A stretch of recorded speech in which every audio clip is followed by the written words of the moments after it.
And joining us now, Maclean's Magazine columnist Mark Steyn, author of America Alone, The End of the World as We Know It. It's good to see you here at TVO. It's a pleasure to be here, Trying to get you in that chair for a long time, so I'm glad to see you tonight. Really? I don't get a lot of calls from Canadian media. You'd be surprised. Okay.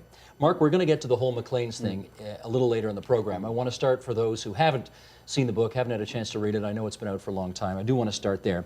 I do want to explore this thesis you put forward of America Alone. The subtitle says a great deal, so let's start there. What are the characteristics of the world that you say is coming to an end? Well, by the end of the world as we know it, I mean, at the minimum, the end of the post-Second World Order in which freedom and prosperity and democracy have been expanded by America and its allies across the world. That post-Second World War order is kaput, finished, over. Sure? For sure. The question, I think, the other half of the transatlantic alliance, if you look at it, the Western world as an alliance between North America and Western Europe is transforming into something other. We don't know whether the other is going to be better or worse, but it's going to be different. And we can have an argument about whether it's going to be better or worse, but we cannot dispute that what is underway in Europe is what the United Nations Population Division calls the fastest population transformation in history. From what to what? Well, essentially, Western Europe, like Canada to a certain degree, has given up breeding. You have upside-down family trees. You have 4 grandparents with 2 children and 1 grandchild. That's what is normal now in Spain and Italy. So essentially, Western Europe has imported a Muslim population from North Africa and the Middle East to be the children they couldn't be bothered having themselves. That is simply a factual analysis. The United Nations Population Division would agree with that. What they don't get into is the broader geopolitical implications. Political ramifications thereof. You have said the book is about them, meaning the Muslim immigrants, rather than about us. No, I've said it isn't about them. Because in a sense, whatever one feels... That's what I just said. The book is not about them. Yeah, it's not about them. It's about us. It's about us, yes. So what is it about the us that we need to know? Well, the question, I think, is whether it's more than the end of the Second World War and a kind of total civilizational exhaustion of the Western world in whose image the planet has been shaped for essentially the last half millennium. Whether, in fact, the demographic crisis in Europe, the fact that people don't bother having babies, is maybe the most literal manifestation of a kind of civilizational ennui or exhaustion. And I think that's a huge... I can't imagine being a writer in the beginning of the 21st century and not wanting to talk about that because it's the biggest story of our age. Well, you are, and we're going to go through it. The key factors you've cited, one, demographic decline. The second, the unsustainability of the social democratic state. What does that refer to? Well, I think that basically means that if you set up a state predicated on mid-20th century birth rates, and you don't have those birth rates anymore, that's an issue that you have to resolve. If you think back to previous population declines, the Yukon, for example, the gold rush. 1 minute it's everyone's whooping it up, the bars in Whitehorse are packed, the saloons in Whitehorse are packed, everyone's having a grand old time.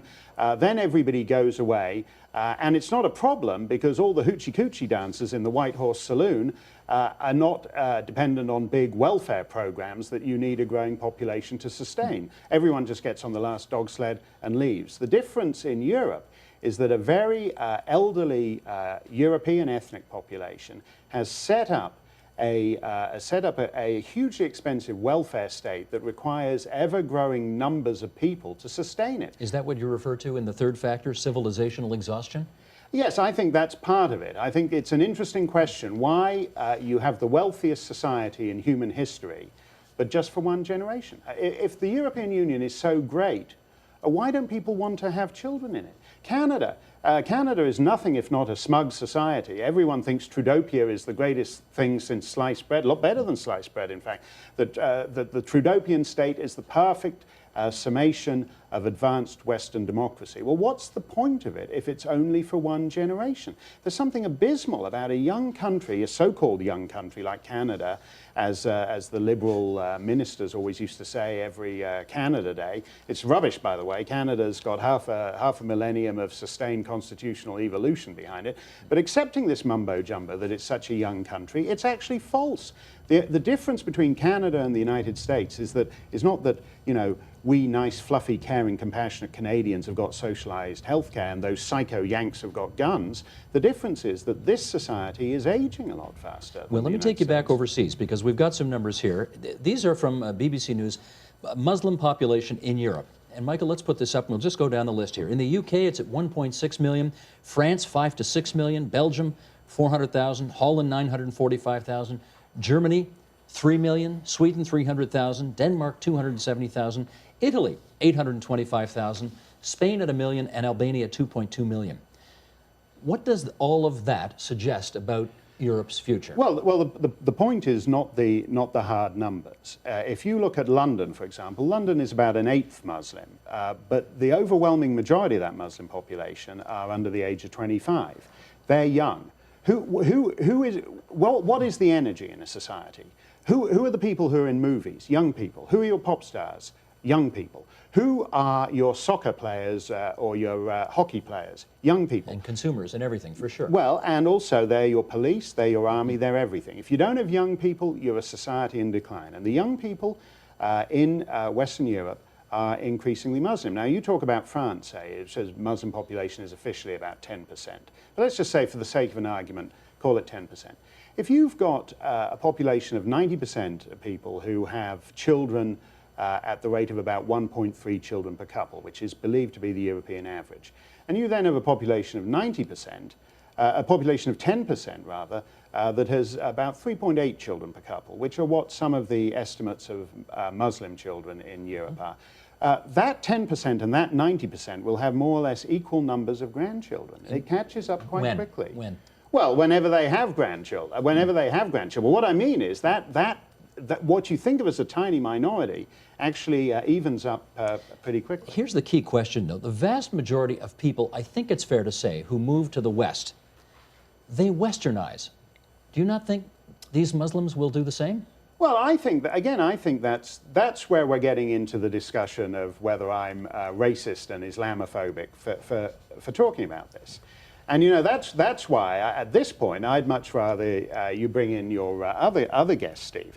I found out yesterday that I was booked on this show, and you'd also booked in these fellas who've been running around town calling me Islamophobic and racist for the last 5 or 6 months. And when I found out about it, we fired off an email to your producers and said, hey, great, we meet at last. Let's have the debate that they've been asking for. These fellas, your other guests, refused to debate with me. You refused to sit with me. I don't know why that is. I'm not scary. I don't eat Muslims for breakfast. I'm just one big, flabby, overweight Islamophobe, and they're 3 fit young people. It shouldn't be threatening or menacing to them. But more to the point, when they refused the debate, I found that interesting, because in the Globe and Mail on December the 8th, they said, the intention is to engage Mr. Steyn about his views, to engage in civilized debate. December 20th, National Post, true to Canada's tradition of free speech, we decided to engage Mr. Steyn in a debate. December 29th, Calgary Herald, we asked for an opportunity to debate. All the way to the BBC a couple of weeks ago, we want an opportunity to debate. Well, here's the opportunity. Why don't you come over, guys? Why can't we? They're sitting over there.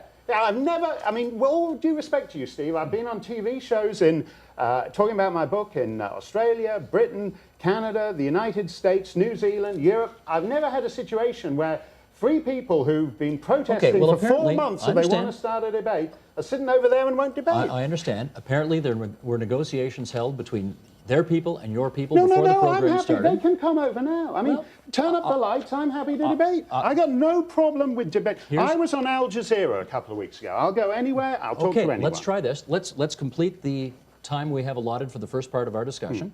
I'll go over there. I'll talk to them. I'll ask them. And we'll see what happens.